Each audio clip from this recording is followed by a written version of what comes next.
parar, sabe? Tá andando de carro, para, porque tem que... Você tem isso, Afonsinho, porque você é um exímio compositor, você compõe para as pessoas, para vários artistas, você compôs para Skank, você tem parcerias maravilhosas. Eu, por exemplo, tenho o privilégio de ter cantado a primeira canção que eu gravei na minha vida, lá no estúdio João Guimarães, que é o Blues e Dor, que fez com que eu abrisse portas para mim em São Paulo, Rio, festivais de blues, com Blues e Dor. Tem um vídeo meu no teatro...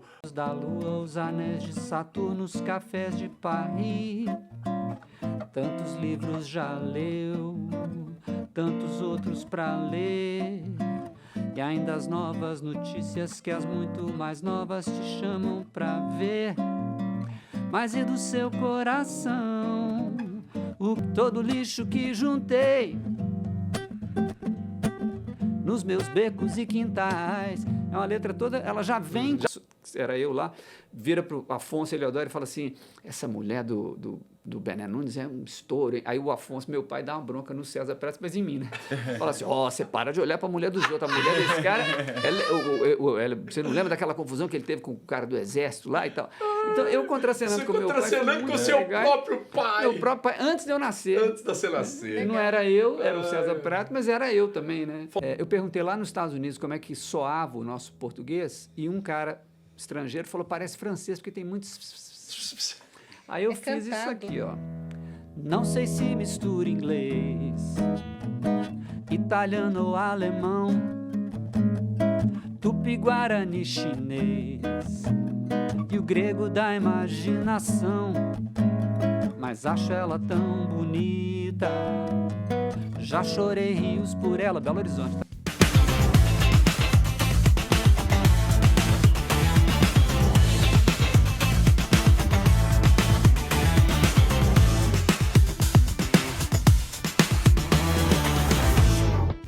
Olá, tá começando aqui pela TV Horizonte, Rádio América, América TV, o nosso Culturama, o programa de cultura, de arte, de música, de muita coisa legal, um bate-papo divertido com pessoas que fazem a cena cultural e artística de Belo Horizonte e do Brasil inteiro. Hoje estou aqui com meu produtor, meu amigo Arthur. Seja bem-vindo, Arthur. Tudo bem, querido? Muito obrigado, Bauchita. Tamo junto, né? Tamo aí, mais um programa. Mais um programa e com convidados sensacionais. Eu sou suspeito para falar de um deles porque eu tenho uma história muito legal com esse cara que tá aqui hoje, que é sensacional. Eu vou apresentar ele que é um dos maiores que eu conheci, um dos guitarristas que até meio falho eu falar isso, mas eu vou falar, que introduziu o blues na minha vida. Ai, graças a Deus foi o blues. Eu tô aqui com ele, Afonsinho Eliodoro. Afonsinho, meu grande mestre da guitarra, do violão, das composições. Afonsinho que é cantor, compositor, guitarrista, violonista, poeta... O que é mais que ele é? Ator. O Afonsinho é tudo, velho. Afonsinho, como diria Juarez Moreira, Afonsinho é demais. Afonsinho é demais. Afonsinho, seja bem-vindo, meu querido. Muito obrigado, querido Bauchita. A gente é amizade de longa data. Longa né? data, né? Não vamos falar cronologicamente, porque senão vou delatar nossas idades, verdade, né? Verdade. E eu tô com ela também, que ela é assim, eu tô abismado com o tanto que ela tem. Ela deve ter mais de 24 horas por dia, porque...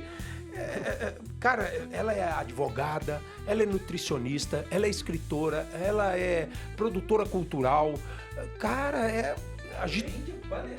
palestrante, poetisa. Cara, eu tô com a Luciana Iris Almeida Cardoso. Luciana, muito obrigado pela sua presença. E você vai contar como é que você faz para ter tanto tempo para fazer tanta coisa, filha. É isso aí, 24 horas senti que é pouco mesmo. É pouco, né? Quero agradecer, Bauchita, essa oportunidade de estar aqui com vocês, com o nosso colega aqui, que essa tarde, né, maravilhosa aqui. Vamos trocar muita ideia, vamos falar do seu livro, tá lançando o livro. Tem muita coisa nova aí pra contar. Tem muita coisa interessante aí pra gente conversar. Eu vou começar conversando com o Afonsinho. Afonsinho, a gente se conheceu... nos anos 80, né? Isso. Quando você já tinha saído do Hanoi. Para quem não sabe, Afonsinho foi um dos fundadores do Hanoi junto com o Arnaldo Brandão, né? A primeira formação clássica do Hanoi, você estava lá com aqueles seus cabelos grandes, né? Aquele cabeludão, né? E tocando uma guitarra, uma Fender, né? Era uma Fender que você tinha. 1977. Maravilhosa, e era uma coisa assim absurda. Eu comparo assim, uma coisa que eu sempre comparo assim, que é quando eu vi o Afonsinho no Hanoi, eu olhava e falava assim, meu Deus, claro, o Arnaldo a gente já conhece da banda do Caetano e tudo, aquela história toda, mas eu via algo assim, eu falava assim, cara, esse guitarrista é muito pra essa banda. Eu falava isso. Como eu falei, por exemplo, do Sideral no Omeriá. Eu falava assim, o Sideral é muito pra banda. E você incendiava o Hanoi. E os clipes que a gente via no Hanoi era uma coisa assim, de muita guitarra, né? Fazia parte disso. Conta um pouquinho dessa sua trajetória no Hanoi ou da sua vida musical ali. Foi o início de tudo ou antes já tinha... Não. Começou com o seu pai, né? Meu pai é de Diamantina, seresteiro. Minha mãe também compunha sem saber nada de música. Ela fazia umas melodias até sofisticadas, assim.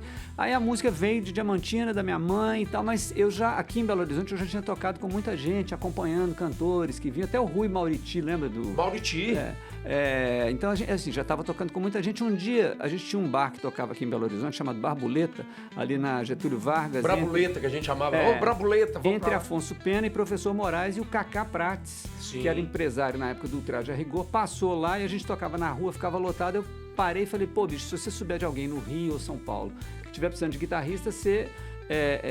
dá um toque. Ele falou, eu achei que ele não ia lembrar daquilo, mas na outra semana ele me ligou e falou, encontrei com o Arnaldo Brandão, ele me contou que o Brilho da Cidade, que era a banda que o Arnaldo tocava, que era A Noite Vai Ser Boa, o Zoli, Cláudio Zoli, tinha acabado e o Arnaldo falou, ele tá querendo montar uma banda. Aí eu corri pro Rio e aí comecei a tocar. Você pegou a guitarra, uma muda de roupa e foi. Exatamente. Com a mão na frente, você virou pro seu pai, pra sua mãe, tchau, tô indo. Demorou um pouco assim a banda ser formada, porque eu lembro que eu passei, até escrevi sobre isso ontem, eu passei uns 4 ou 5 meses no Rio.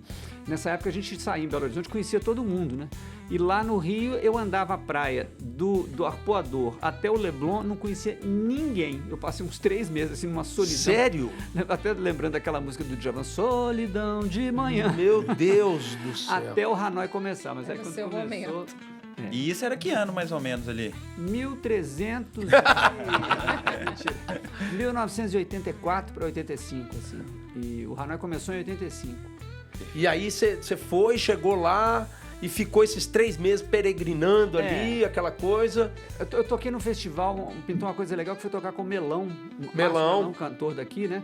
Tocar no festival da Globo, que aquela menina ganhou com a Leila Pinheiro? Leila Pinheiro ganhou com Verde. Eu toquei nesse festival com o Melão e com uma banda que era muito legal, a banda do Melão, porque tinha 3 poetas, que eram o Pedro Bial, o Klauf e o Petri. Klauf Rodrigues, eles eram 3 editores do Fantástico. O Petri, o Klauf e o Pedro Bial. E o Bial. E eles eram os Camaleões, eles fizeram uma participação nesse show, que tinha o Márcio Miranda no teclado, o Theo Lima, baterista do Djavan na bateria, Arthur Maia no baixo, Ricardo Bomba de teclado, e eu era o novinho ali entrando no Maracanãzinho, naquele pavor, assim, né, morrendo de medo ali, daquele tanto de gente, assim, e a Leila Pinheiro ganhou o festival. E ali foi o início de tudo, você começou ali, aí você passou a morar no Rio de Janeiro. Passei a morar no Rio. E aí quando foi que você teve o primeiro contato ali com o Arnaldo e o Arnaldo falou assim, é você o guitarrista? O Arnaldo me ligou, o Arnaldo é um cara muito bacana, eu devo muito a ele. Ele me ligou para eu ir no apartamento dele lá em Botafogo. E eu fui e levei uma fita cassete que eu tinha gravado no estúdio do João Guimarães com 2 musiquinhas minhas, assim. Já era o Blues e Dor, não, né? Não era Blues e Dor, não. Eu nem lembro o nome das músicas, mas eu mostrei pro Arnaldo essas músicas e ele me mostrou Totalmente Demais e Garota do Ano numa fita demo também gravada ainda pelo Brilho. Aí eu falei, bom, e agora? Ele falou assim, não, vamos montar a banda nós dois. Uau! Não tinha nome ainda. Aí depois o Arnaldo encontrou com o Pena, que era baterista do Erva Doce, no baixo do Leblon, convidou o Pena, virou um trio. Aí a gente, quer dizer, a primeira formação da banda foi essa, Arnaldo, eu e o Pena. Que interessante isso. O Arnaldo e aí... foi muito aberto, assim, um cara muito bacana. O Arnaldo é um cara extremamente generoso, muito generoso. Deu muita força pro Samuel. Sim, sim. Eu lembro que até eu participei da época do negócio do Raul que ele fez, né? É. Porque ele depois da morte do Raul, ele começou a namorar com a Kika Seixas, casou com ela e tal. Kika Seixas, que foi esposa do Raul. Esposa do Raul Seixas. E aí teve o festival que eles rodavam no Brasil e ele me convidou para fazer parte, para cantar. E, pô, é sensacional. A Kika também, a Vivi, todos, assim, maravilhosos. Pessoas, assim, além de talentosos, né? O Arnaldo é um dos caras... Pô, o cara tocou com o Caetano Veloso, né? Ele fundou outra banda da terra com o Caetano, mas antes o Arnaldo tocou no The Bubbles, que é uma banda dos anos 60, contemporânea dos Mutantes, eram os Mutantes em São Paulo e o The Bubbles no Rio. Aí depois virou a Bolha, o The Bubbles virou a Bolha, aí ele acompanhou Luiz Melodia, Moraes Moreira, Raul Seixas, ele gravou com Raul Seixas. Gravou. Aí tocou com a Gal, a Bolha acompanhou a Gal. Depois ele foi para Londres, morou com o Mick Taylor, guitarrista do Rolling Stones, voltou pro Brasil, fundou outra banda da terra pro Caetano, ele e Vinícius de Moraes, depois o Brilho, depois o Hanoi. O Arnaldo é uma enciclopédia. Trabalhou da música. só com artista ruim, né, gente? É enciclopédia. Ele tem história.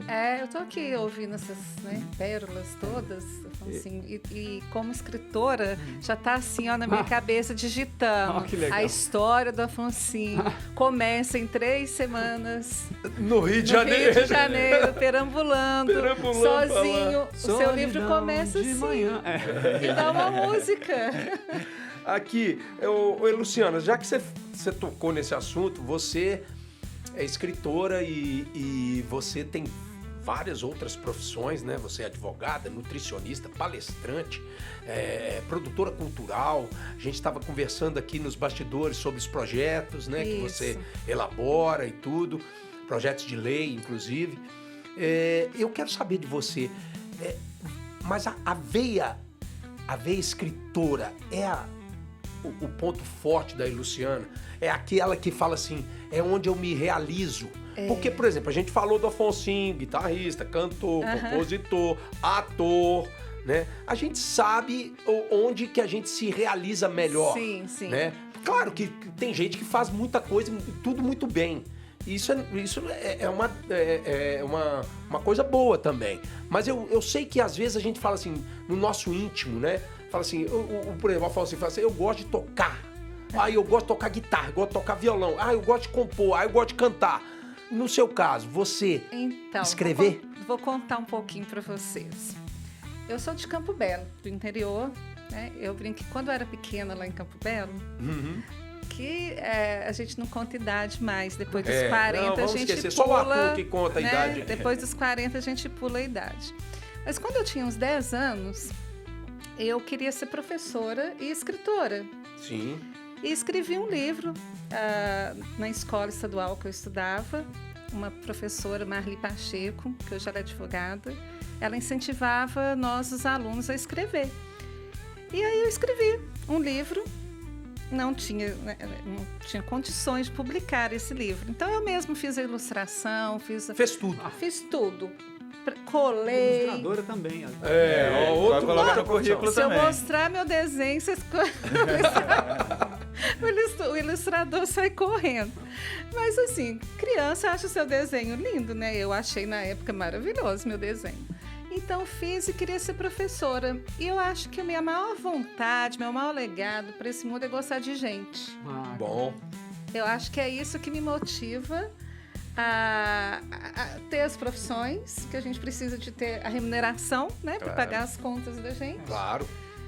As profissões, a minha primeira profissão foi como nutricionista, depois que eu fiz o direito. E nesse meio do caminho aí, eu conheci uma escritora que eu descobri que o escritor era vivo, que o escritor não era morto.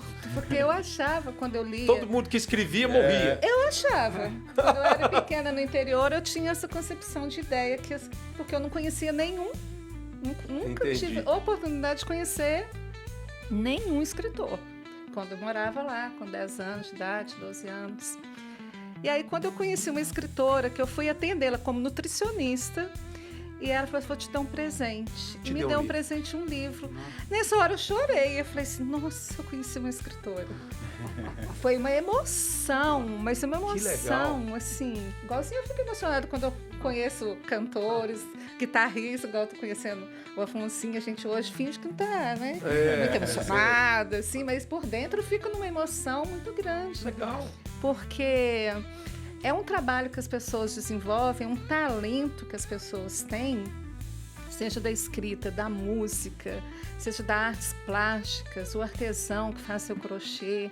Isso tudo me encanta muito, sempre me encantou e me encanta até hoje. Eu acho que eu nunca vou perder esse encantamento de ver as pessoas. Mas aí você pegou o livro Aí da eu escritora, peguei o livro, leu, eu obviamente.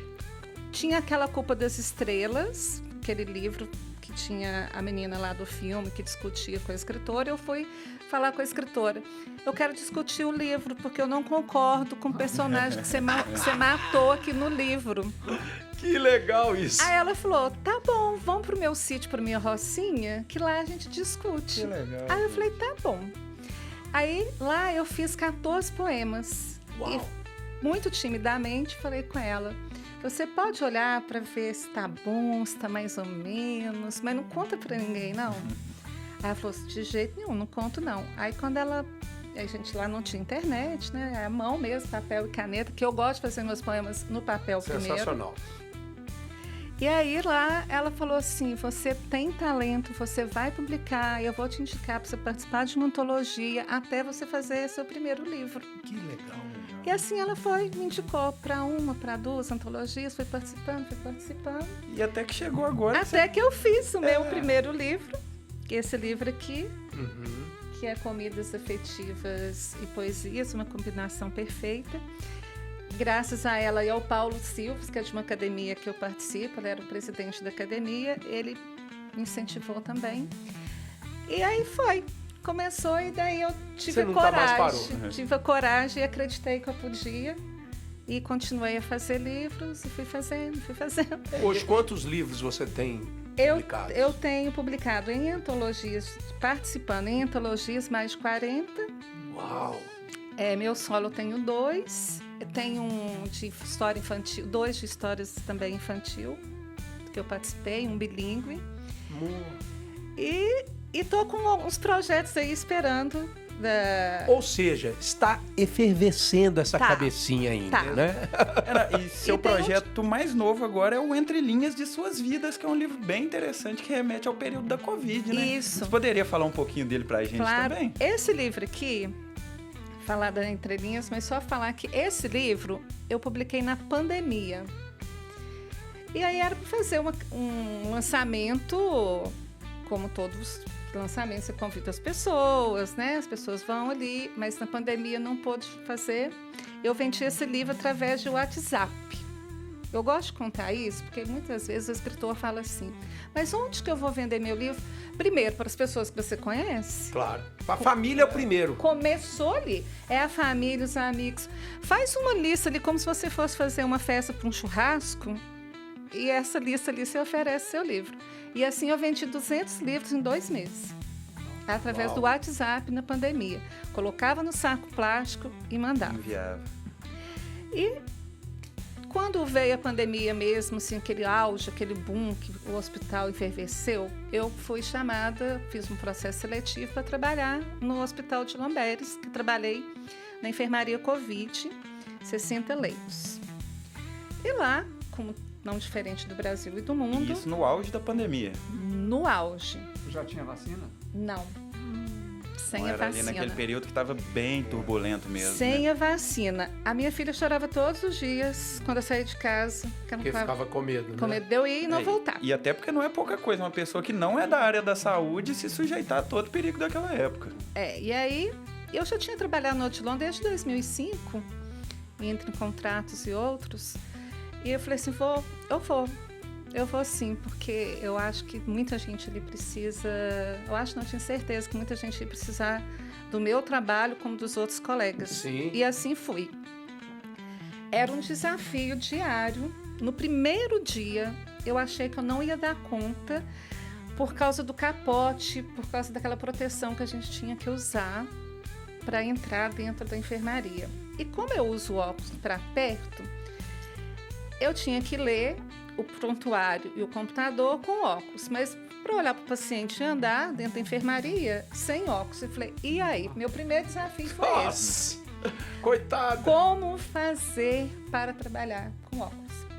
E aí eu coloquei o óculos assim no rosto e não tirava. O meu, às vezes, ele fica aqui assim também. E eu não tirava. Punha a touca, a máscara, Proteção. aquela proteção de plástico. E assim eu andava, podia andar olhando para frente, mas tinha que abaixar a cabeça. E quando eu fosse olhar para baixo no computador, eu fazia assim. Então, eu tive que me reinventar para trabalhar dentro da enfermaria. E eu trabalhei lá o tempo todo que teve a Covid. Então, esse desafio do óculos... Mas ali que eu acho que surgiram as ideias também, né? E aí, quando foi acabando... E eu conheci muita gente que me agradecia. Lá dentro da enfermaria, eu criei junto com a minha chefe, autorizou, o prato do dia, que eram pessoas que estavam lá há muito tempo. Eu falava, nutricionista. O que você quer comer? Vontade. Aí era assim, macarronada, lasanha, agrião com laranja, limão, gelo.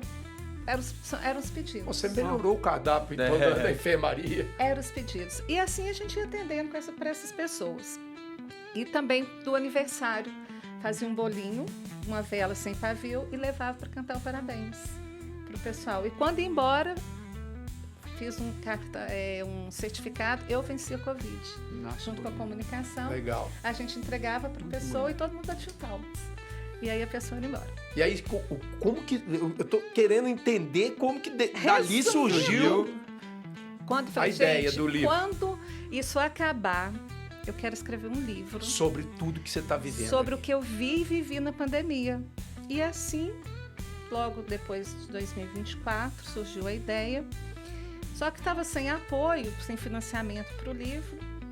Então, o livro foi sendo escrito, e agora, em julho, esse livro vai ser lançado. Que maravilha, que maravilha. Continuo sem muitos apoios, mas... Para artista independente é sempre muito complicado, mas os apoios que eu tenho, eu não posso reclamar, porque são, apoios muito de coração. Pode citar, se você quiser, tá? A editora Arte Inventive é uma apoiadora. A padaria do Idalma, não vou conseguir lembrar o nome da padaria, mas a padaria dele vai nos fornecer um coquetel para o dia do lançamento. Legal. E mais outros que estão aí vindo, que ontem eu fui no evento, estou fechando com eles, então daqui a pouquinho vai estar tudo você vai agitando, vai fazendo. A banda da Guarda Municipal vai tocar rock, Maravilha. Vai tocar rock, que dia 13 de julho é o Dia Mundial do Rock. Então vai tocar rock, que eu pedi ao repertório de rock, que eu gosto muito. Então a gente vai... E que venham muito mais apoiadores para esse projeto maravilhoso. Que maravilha você contar esse testemunho da sua história, assim, como escritora, né? A vivência. E é o que eu acho que, assim, o escritor, né? Ele tem essa coisa como o músico e o compositor tem. É assim, vivendo o cotidiano, vivendo o que você vive, às vezes uma dor, às vezes uma alegria, às vezes uma perda, ou algo assim, né? Uma conquista, Sim. E que você torna isso em arte. No caso do Afonsinho, Afonsinho, você foi um dos... Eu acho que assim, você é um cara que eu comparo você... Às vezes, eu estava até conversando hoje com um amigo meu, por exemplo, o Prince, ele tinha dentro da mansão dele, praticamente, acho que uns 30 banheiros. E dentro desses banheiros, uma mansão muito grande, sempre tinha papel, caneta e um instrumento. Às vezes um violão, uma guitarra, um teclado. Com certeza o banheiro dele devia ser grande, Piano, né? devia caber no Piano, banheiro. devia caber tudo. E diz que ele, assim, assim, tem que parar, sabe? Tá andando de carro, para, porque tem que... Você tem isso, Afonsinho, porque você é um exímio compositor, você compõe para as pessoas, para vários artistas, você compôs para Skank, você tem parcerias maravilhosas. Eu, por exemplo, tenho o privilégio de ter cantado a primeira canção que eu gravei na minha vida, lá no estúdio João Guimarães, que é o Blues e Dor, que fez com que eu abrisse portas para mim em São Paulo, Rio, festivais de blues, com Blues e Dor. Tem um vídeo meu no Teatro Paulo Altran, lá em São Paulo, com o André Cristóvão, e eu canto Blues e Dor. Você lembra? É. Eu, você, João. Exato. Nós fizemos um show com ele. João Gugu e você, o André Cristóvão. Você cantando. Eu toquei guitarra também. Exato. Sensacional. E assim, e o que eu quero te perguntar é isso. Você tá aqui, você tá ouvindo a história da Nilciana. Vai na sua mente, vai falar assim, eu tenho que escrever uma música relacionada a isso. Como é que é o seu processo de composição? Ó, eu fiz muita música, eu gravei 15 CDs autorais de 2000 pra cá, e isso dá mais, como a gente põe 14 músicas mais ou menos no CD, você faz, né, as coisas dá mais de 150 músicas, lancei mais 15 singles da pandemia pra cá. Então, mais ou menos umas 180 músicas. Quase 200 músicas, né? Por aí. Assim, tem umas que eu não gravei, né? Ficaram lá em casa, então tem um projeto de blues. Aí, bom, o negócio é o seguinte, ela falou uma coisa muito bonita, que é eu gosto de gente, eu achei muito bonito isso, né? Porque eu também gosto de gente, eu gosto de conversar, sabe? Eu gosto de conhecer.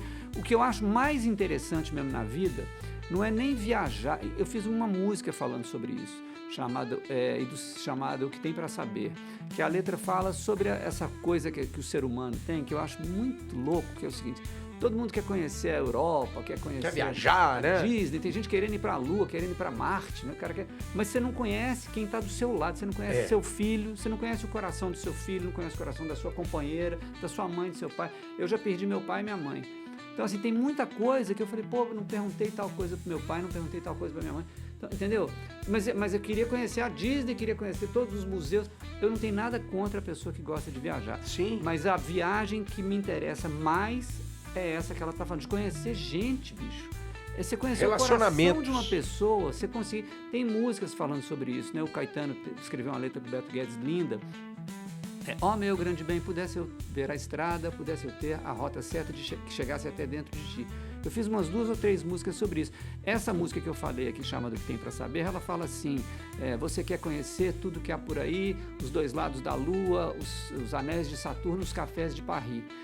Quantos livros já leu, tantos outros para ler, e ainda as novas notícias que as muito mais novas te chamam para ver. Mas e do seu coração, o que tem para saber?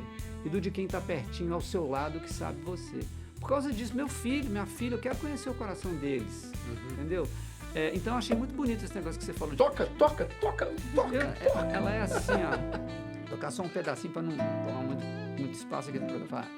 Você quer conhecer tudo que há por aí, os 2 lados da lua, os anéis de Saturno, os cafés de Paris. Tantos livros já leu, tantos outros pra ler, e ainda as novas notícias que as muito mais novas te chamam pra ver. Mas e do seu coração, o que tem pra saber? E do de quem tá pertinho ao seu lado que sabe você. Mas e do seu coração, o que tem pra saber? E do de quem tá pertinho ao seu lado que sabe você. Lindo. É isso lindo. Aí. E tem essa pegada, você é um cara que, você vê como que eu falo que o Afonsinho, ele é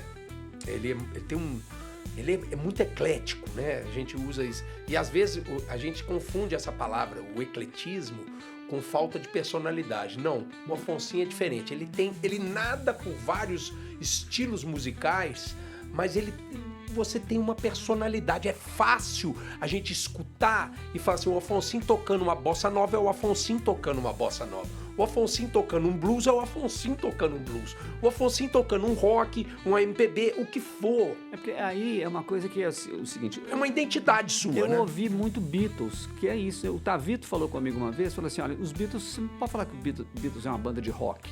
Porque Yesterday não é rock, Não é. Blackbird não é rock, Não é. Rock Skelter sim. Então assim, é uma banda, e os tropicalistas também, Caetano, Gil, eles fizeram de tudo, né? São os caras que eu seguia, assim, muito. Tem rock, tem bossa nova, tem samba, tem música lá do Recôncavo Baiano, tem muita coisa. Então eu segui esse caminho assim também, tentei, claro que eu não estou me comparando com Caetano e com Gil, mas eu segui essa estrada que eles deixaram aí e continuam, né, deixando, porque estão criando. Eu estava falando isso com a Lu do caminho para cá. O Caetano hoje é top de linha da música brasileira. O cara com 84 anos é o top. Né? Ele compõe muito ainda e é um cara muito efervescente. E você, cara, falando dessa sua trajetória de compositor, de tudo, você foi lançando álbuns, né? Aí você tem uns álbuns mais rock, aí de repente você entrou numa pegada mais intimista, assim, do violão, dessa coisa que você tá fazendo aqui no Culturama. Eu gosto de letra, entendeu? O que mais me toca na música, desde pequenininho, é letra. Eu sempre quis saber o que aquela letra tá falando. Eu lembro quando meu pai me levou para ver o Help, que eu tinha 5 anos, eu fiquei apaixonado pelos Beatles, né? E aí fiquei apaixonado pelo John Lennon. Aí um dia meu pai chegou em casa com um violãozinho pequenininho que alguém deu para ele na rua, a gente morava no Rio nessa época. Aí meu pai chegou em casa, ele era muito brincalhão, ele falou: meu filho, eu tava andando ali, passando em frente à confeitaria Colombo, adivinha quem que eu encontrei? O John Lennon. Aí eu falei: como assim? Eu encontrei com o John Lennon, ele tava com esse violãozinho e mandou para você. Aí eu olhei e falei: nossa, pirou. não acreditei, eu tinha 5 anos. Mas será que o John Lennon mandou meu pai é amigo do meu outro herói, né? E aí eu enchi o saco do meu pai para ele me levar mais 500 vezes para ver o Help e para traduzir para mim, que eu sempre quis saber a letra. O que estava escrito? Por exemplo, quando eu faço uma música tipo a Vagalumes, assim, eu quero fazer ela simples. Quando eu acho que a letra ficou legal, eu quero fazer a música ficar simples para que a letra seja... Você faz, no seu processo de composição, você faz a letra primeiro? Não, eu aprendi a fazer junto. Eu e Chico Amaral, a gente fazia o seguinte: o Chico me mandava uma letra já com a métrica pronta. Tipo, Batatinha quando nasce, esparrando pelo chão. Tipo, Gentil Loucura que o Skank gravou. Hoje eu tô jogando tudo fora, tudo que não presta mais. Toca um pouquinho, Gentil Loucura. Hoje eu tô jogando tudo fora, tudo que não presta mais. Todo lixo que juntei nos meus becos e quintais. É uma letra toda, ela já vem pronta. É um dos primeiros sucessos do Skank também. E uma curiosidade legal também, que pra quem não sabe, que você foi professor de violão do Samuel Rosa, né? Na verdade, da banda inteira. Da banda inteira? Todos precisaram. Todos passaram. O Alfonsinho foi professor, eu também fui professor deles. Não, o Bautista, o Giló me contava, falava assim, eu tava morando no Rio, aí o Giló falava assim, tem um cara aqui novinho, tá cantando a sua música Blues de Dor, 3 mil pessoas, lotado, ele fazendo o maior sucesso, eu louco pra conhecer o Bautista, o cara que tava divulgando a minha música aqui, né? Show 3 mil pessoas, 5 mil pessoas, não sei o que, era ele. E o detalhe que eu já contei isso aqui, e vou contar uma época que o Boi, baixista, o Alexandre Boi Mourão, que toca hoje com o Samuel, ele tava no Almeriá e ele ligou, ele foi pra Alfenas e encontrou com o Rogério Sideral lá e falou: pessoal, vem pra cá, pra BH, eles estavam morando lá. Vem pra cá, pra BH, que vai ter um show de um cara aqui, de um amigo meu, que vai abrir o show pra um cara que tá arrebentando aqui. Aí eu falei: não, vem. Aí eles vieram. O cara que abriu o show era o Samuel e o cara que tava arrebentando era eu. Então era essa história. Isso que o me falou. E aí, o que eu acho que a gente se identifica muito, porque é uma coisa que me mexe muito, né? Essa coisa eu, obviamente, quando eu te conheci, tava muito efervescente a coisa do blues para mim, né? E o blues para você é uma também, música que tem muito a ver. Muito. Eu quando eu vi o Afonsinho tocando guitarra e nos blues, né? Eu falo assim, gente, esse cara tem o dedo dele é maior. Eu ficava assim. E aí eu tive o privilégio, por exemplo, de tocar com o André Cristóvão. Mas eu falava assim, não, o Afonsinho ainda é o cara. Porque ele fazia aqueles trem. Eu falava, cara, como é que a corda não rebenta? E o dedo dele é grande. E aí eu comecei a conhecer os guitarristas de blues, como Stevie Ray Vaughan, que eu me apaixonei. E aquilo foi... Mas eu sempre tive essa coisa que você está falando aí da letra. E quando você fez Blues e Dor, junto com o Chiquinho Amaral, que foi, aliás, não foi nem você que me apresentou o Blues e Dor, foi o Chiquinho, porque o Chiquinho começou a tocar comigo, a gente tocava junto, né? Aliás, a Ana Luísa que trouxe o Chiquinho, né? Eu lembro que eu comecei a cantar ali num bar, na Professor Moraes com o Getúlio Vargas. Janes. O Janes, lembra? Boa lembrança. E era a Ana Luísa no teclado, o Chiquinho no sax e eu cantando. Ah, é? Não tinha baixo? Não tinha baixo, não. Ela tocava piano e... Aí a gente começou a querer colocar, que ela queria tocar baixo, aí a gente colocou o Zivan, o Carlos Zivan, pra tocar piano, teclado, e era ali. E ali foi o Bituca, foi me ver. Umas coisas assim, que ali que começou. E aí eu falava pro Chiquinho, eu quero cantar música autoral. Porque eu cantava Beatles, eu cantava Led Zeppelin, eu cantava tudo isso, Ray Charles, mas eu queria cantar. E aí foi aí que o Chiquinho falou assim, eu tenho uma música e com a parceria com o cara, com o Afonsinho. Você sabe o Afonsinho do Hanoi? Eu falei, Afonsinho do Hanoi, já sabia, né? E acho que ali, aquele começo ali, o Hanoi já tava... já tava... pô, Hanoi, Afonsinho do Hanoi. Mas o Afonsinho, ele fala, olha essa música. E aí veio a questão do blues pra você. O que eu quero te perguntar é isso. Tudo que o seu, eu vejo, por exemplo, Gentil Loucura tem acordes meio que essa pegada meio blues, meio... bem blues. Eu acho que até nas bossas que você faz... Isso é uma coisa que eu sempre quis que as pessoas compreendessem, que é o seguinte, quando eu faço música brasileira, eu só sei tocar blues. Quando eu faço MPB, igual eu fiz aqui, quando eu ponho solo, é B.B. King. Eu misturo o solo do B.B. King maravilhoso. Com o que eu consegui aprender do João Gilberto, que o João Gilberto ninguém consegue aprender a tocar igual ele, é um gênio. Então assim, mas eu faço, copiando o que eu aprendi do João Gilberto, eu ponho um solo de guitarra do B.B. King, que é a única coisa que eu sei fazer. E eu queria que... mas aí o pessoal escuta e fala assim, é bossa nova. Não, é bossa nova, mas tá cheio de blues ali dentro. O Vagalumes tem isso? Tem, o solo do Vagalumes é totalmente Jeff Beck, né? Jeff Beck. O Tom Jobim tem isso. O Tom Jobim fez, por exemplo, Água de Bebê, camarada, nota de blues, Blue Note total. E eu fico assim na curiosidade, que assim, eu sou muito fã de música, muito mesmo, mas a gente tá de fora do cenário musical, assim. E justamente nessa questão da composição, por exemplo, você compôs a primeira música que o Bauchita gravou, como que é esse processo, assim? Qual música que você escolhe para ser autoral? Qual música você decide que você vai, às vezes, passar a letra para outro intérprete? Como que é esse processo, assim? Se você vai interpretar ou se você como que vai... você decide, assim? Eu descobri, eu sou amigo do Chico Amaral há muitos anos, e eu descobri que o Chico era bom letrista, muito antes do Skank, assim, e aí a gente começou a fazer música. Eu fazia a primeira parceria que eu fiz com o Chico, eu fiz a letra e ele fez a música.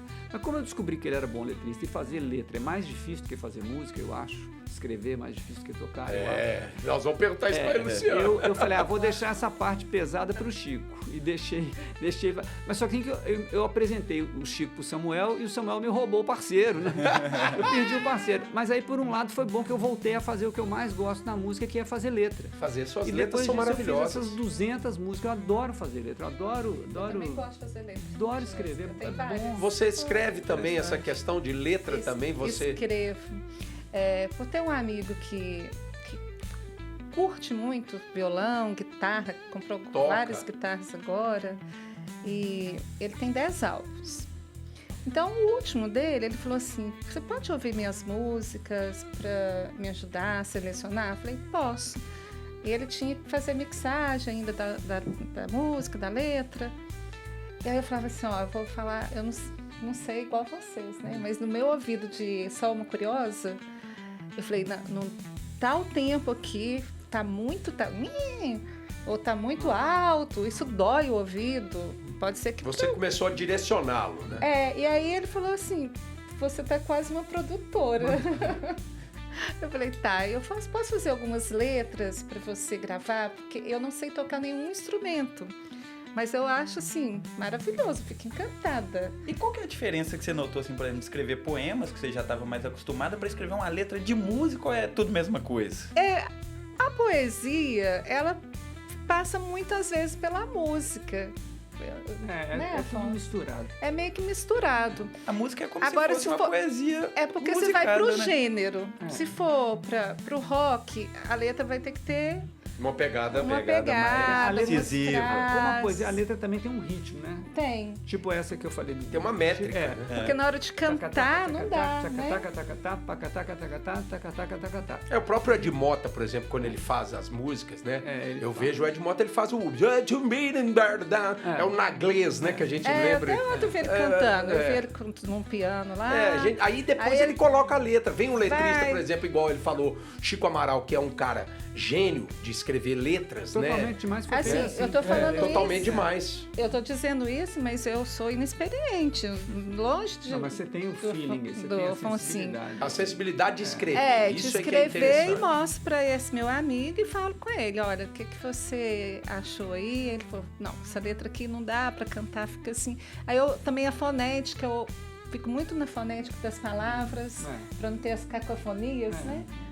E eu, como professora que sou, então eu tenho esse cuidado também com a coesão, né, do texto. Achar as palavras também que a gente fala no dia a dia, que eu acho mais difícil, né? Você pegar uma letra como a do Noel, por exemplo. Seu garçom, faça o favor de me trazer depressa uma boa média que não seja requentada, um pão bem quente com manteiga. É muito mais difícil você escrever uma letra assim do que você falar o vento voou na montanha. Não, e depois você encaixar numa melodia, num ritmo. E na hora de cantar e não ficar, né, na cacofonia, ficar aquela palavra.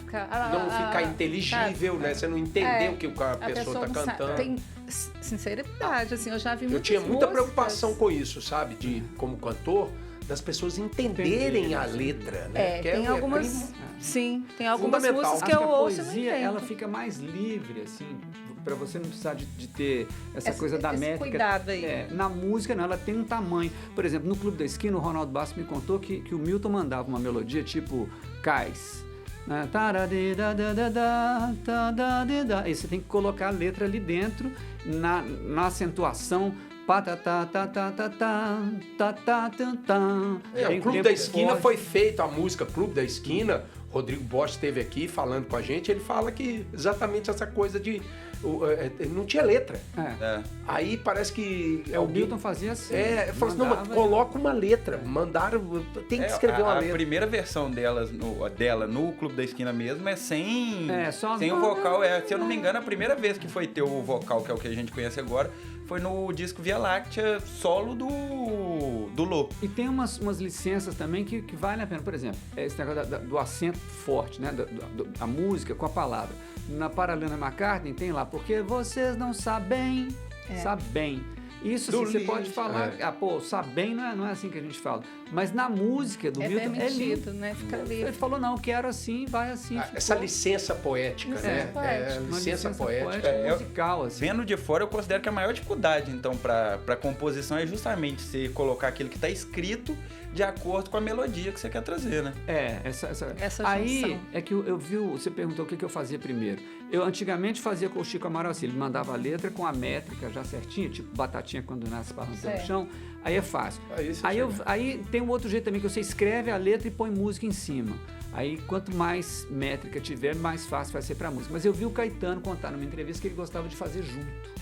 Porque junto, uma coisa ajuda a outra. Você começa a fazer um negócio, por exemplo, Coquinho, eu fiz assim. Aí você começa uma coisa, o acorde puxa uma palavra, a palavra indica um acorde. Mas você fez essa... Fui fazendo assim. E aí depois você falou a palavra... junto, uma coisa vai puxando a outra. E aí sabe? como que ficou? Ficou, meu bem, cê me mandou catar coquinho. Mas eu não fui catar coquinho, não. Eu tive uma namorada que mandava catar coquinho.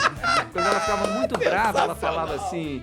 Ela falava, vai catar coquinho. Quando ela estava muito brava, ela falava assim, eu achei tão bonitinho. Falei, vou ter que fazer uma música, né? Olha isso que eu falei aqui sobre a questão da composição, né? É aquilo, você falou, você escreveu o seu livro no momento dali, da sua vivência ali nas enfermarias, na época da Covid. O Fonsi tá trazendo aqui uma experiência dele, da namorada. Vai catar coquinho. Opa, vou fazer uma música, vai catar coquinho. Não, eu sempre transformo, por exemplo, a vida a gente não consegue consertar o final. Às vezes os finais são tristes, mas na arte consegue. Então assim, quando eu pego uma música sobre uma separação, eu já fiz várias músicas que eu sofri muito e eu botei um final feliz. Falei, na vida deu ruim, mas na minha composição música vai ser o final que eu quiser. Mas você sabe que isso, a gente consegue, eu acho que o compositor, a escritora, o escritor, eles conseguem tirar de algo ruim algo bom, né? Porque a gente tem a mania, hoje em dia, principalmente hoje em dia, da gente ver coisas ruins, mesmo nas coisas boas. Eu vou criticar isso em você. Todo mundo é muito crítico hoje, né? Todo mundo tem uma opinião para tudo. Nossa. Isso é muito chato. E eu acho que assim, o compositor, o escritor, eles têm essa coisa de tirar, igual você falou, vai catar coquinho. Vai catar coquinho, eu vou fazer uma coisa. Um casal, uma separação, eu vou fazer. Da minha música eu vou criar e no final vai ter um final feliz. Um final legal. Porque isso é legal, você tirar da coisa ruim, do momento ali catastrófico, do seu momento ali ruim, das pessoas passando ali. Formou um momento de dor. De dor numa arte. Entre linhas de suas vidas. Olha aí, isso é sensacional. Muita dor, né? Muita dor. E isso é o artista. Dolorido. Eu não teria a coragem que você tem. Imagina o Fonsinho passando lá e tendo que compor, Fonsinho. Não teria coragem. Eu cantei As mulheres lá são dentro, corajosas. Eu cantei para paciente. Viajamos pensando em pescaria.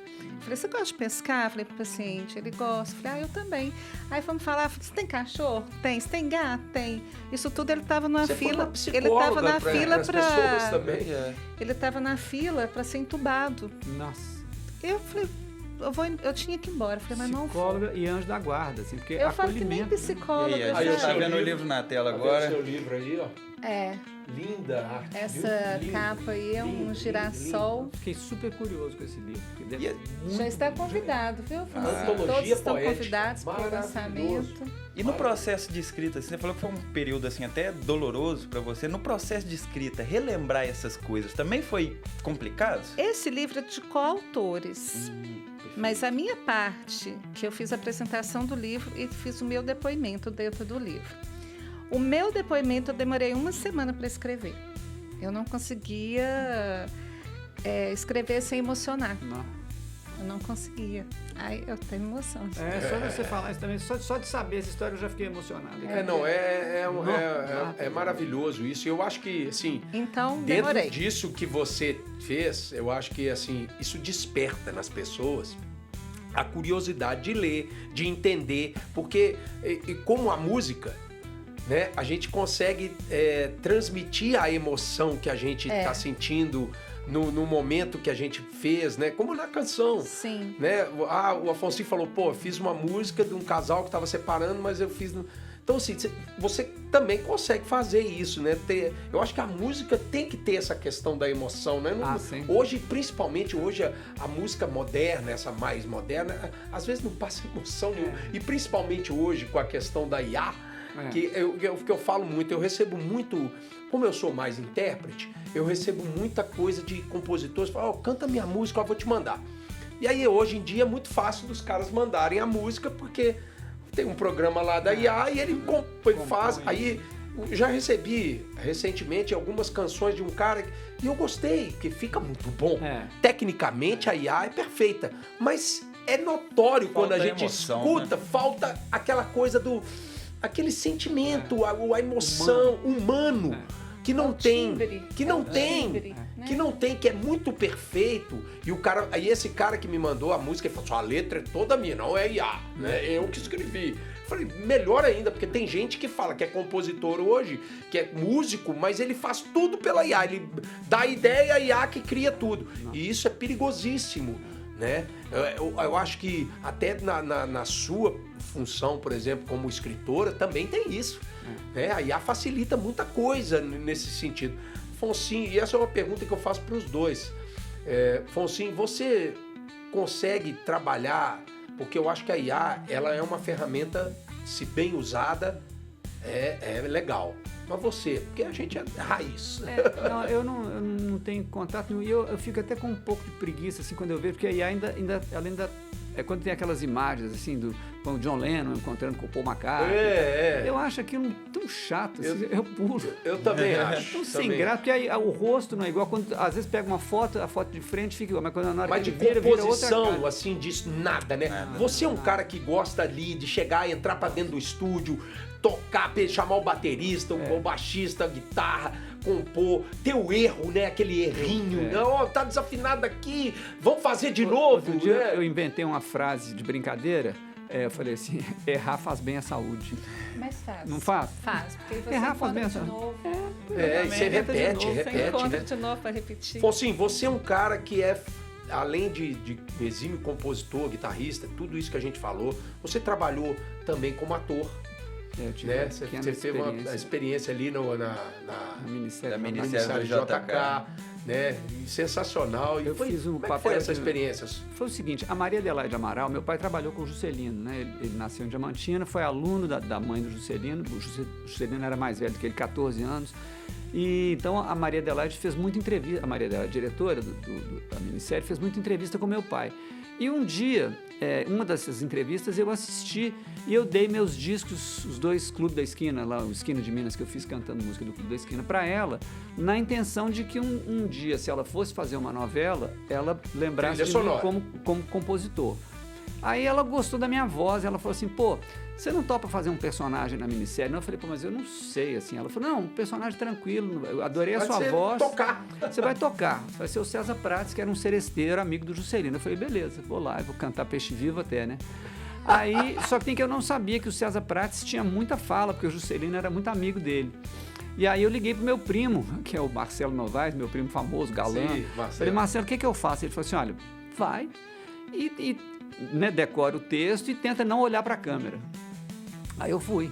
E eu acho que assim, ou eu fui muito ruim, que eles desistiram de mim e falaram, não vão nem xingar esse cara, ou então eu fiz o meu papel direitinho, assim, que eu... E eu vou te falar que eu vi a minissérie e eu vibrava quando você passava, velho. Eu falei, eu conheço, é meu amigo, você. Minha mãe... Eu tinha minissérie, mas eu não te conhecia. Minha mãe não me reconhecia, porque eu tava de cabelo penteado pra trás, de terno. Era completamente... Toda uma caracterização, né? E a Agora coisa eu vou ver de novo. com música é rápido, né? Na televisão, eles não deixam ficar muito tempo, porque diz que o pessoal troca de canal. Então eu ensaiava uma música, fazia aquele negócio, ficava 3 dias tocando a música, chegava lá, era 10 segundos de música. E uma coisa interessante que eu já vi você comentando em outras entrevistas é que pra você fazer o repertório do que você iria tocar lá, você relembrou coisas de antigamente que seu pai comentava e que o Juscelino escutava, né? 2 coisas que meu pai assim, me ajudou muito foi no negócio do repertório. Quando a Globo veio com o repertório, meu pai falou, não, meu pai trabalhou com o Juscelino desde o governo do estado até morrer, até os 100 anos. Ele sabia de que o Juscelino A gente gostava, ouvia, era né? isso aqui, ó. Aí me mostrou as músicas que eu ouvia. E minha irmã tinha um violão. Minha irmã tinha um violão de nylon, que não é esse aqui, que foi dado pelo Dilermando Reis, que era amigo do Juscelino, para ela. Então, o violão da época, de 1956, quando a Globo chegou com uma cópia do violão. Eu falei, não, eu tenho o original aqui. Então, foram 2 coisas legais, assim. Meu pai foi um personagem também interpretado pelo Murilo Gross, que é um ator de Brasília, muito famoso nos curtas, né? Fez muito curto, e eu fazia o papel desse. Muita gente fala, você fez o papel do seu pai. Não. Eu fiz o César Prates, que era um seresteiro. E foi muito legal uma coisa, eu contracenei com meu pai, com o cara que fez o papel do meu pai, antes de eu nascer. Então tem que é o César Prates, amigo do Afonso verdade. Então tem uma cena que é muito engraçada, que sou eu, entra a mulher do Bené Nunes, pianista, assim, aí o César Prates, que era eu lá, vira pro Afonso Eliodoro e fala assim, essa mulher do Bené Nunes é um estouro, hein? Aí o Afonso, meu pai, dá uma bronca no César Prates, mas em mim, né? Fala assim, você para de olhar pra mulher dos outros, a mulher desse cara, você não lembra daquela confusão que ele teve com o cara do exército lá e tal?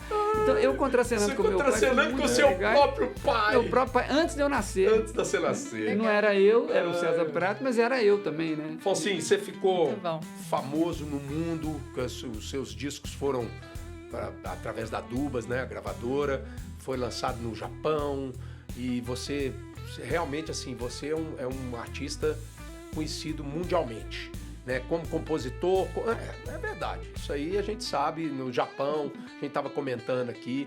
Cara, a gente está quase chegando no final do programa, e eu não posso deixar, obviamente nós vamos terminar com Blues e Dor, para eu cantar junto com você, porque você é um dos maiores que eu conheço, sem dúvida nenhuma, como guitarrista, como compositor, como cantor, como tudo, letrista, tudo, velho. Você é um exemplo para nós. Eu tô te falando isso, te falo isso aqui nas câmeras e falo isso sem câmera também. Tá? Obrigado. Afonsinho, seu Instagram, seu contato. Meu nome é Afonsinho com 2 Fs de futebol, Eliodoro com H. Só procurar lá. Afonsinho Eliodoro, tô lá. Obrigado mais uma vez. Vamos terminar com música. Obrigado a todos vocês. O Culturama fica por aqui. E espero que vocês tenham gostado. E breve, semana que vem tem mais. É sua. Viver às vezes dói, principalmente sem amor.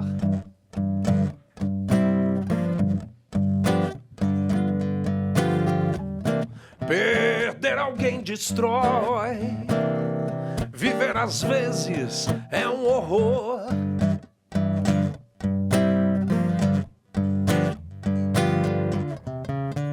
Por isso pegue seu uísque, beba e pague tudo em blues e dor.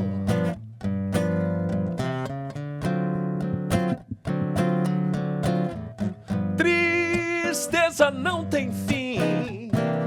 A vida passa, as horas não.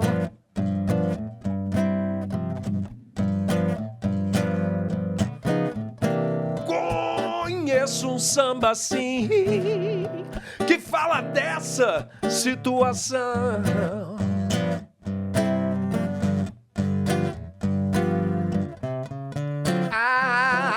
Amor é selva onde não acontece zebra e o mais forte nunca perde, não.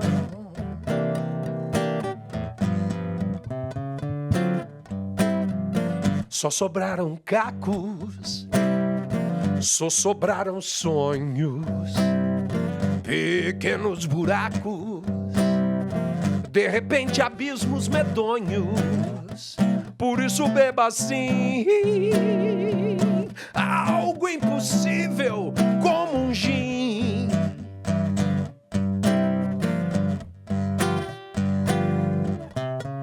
Pois não há nada agora que você conceba que te afaste blues e dor.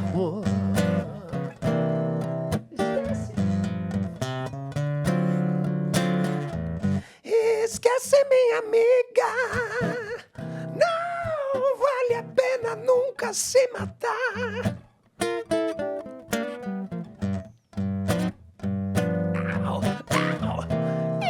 Esquece a vida antiga na espelunca desses 12 bars. Mas não se engane, nunca mais já chega. E deixe blues e dor pra lá.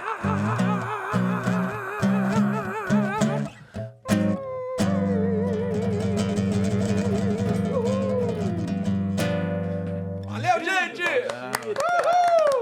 Obrigado, Afonsinho. Obrigado, Luciana. Muito obrigado. Até a próxima. Até a próxima. Arrasou. Como diz o ET, o cara...